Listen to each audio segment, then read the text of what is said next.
ಮಗ ಬೇಡ ಮಗ, ಗೊತ್ತಿದ್ದು ಹುಲಿ ಬೋನ ಕಾಲಿಡೋ ತಪ್ಪು ಕಣೋ. ಲೈ, ಹುಲಿ ಬೋನ ಕಾಲಿಡ್ತಿರೋದು ರಾಜ ಹುಲಿ ಕಣ.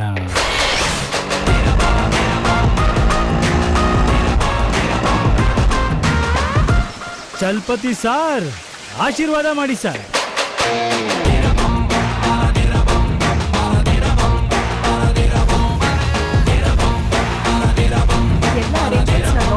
ನೀವೆಲ್ಲ ಆರಾಮಾಗಿರಿ. ಬಾಯ್. ವರಿ ಮಾಡ್ಕೋಬೇಡಿ. ಆಲ್ಕೋಹಾಲ್. ಹಾಯ್ ಸಂತು. ಹಾಯ್. ನೀನೇನೆಲ್ಲಿ? ನಿನ್ನ ಹತ್ರ ಏನೋ ಮಾತಾಡ್ಬೇಕಿತ್ತು. ಹಾ, ಸ್ಟ್ರೈಟ್ ಆಗಿ ಒಂದು ಮಾತು ಹೇಳ್ತೀನಿ.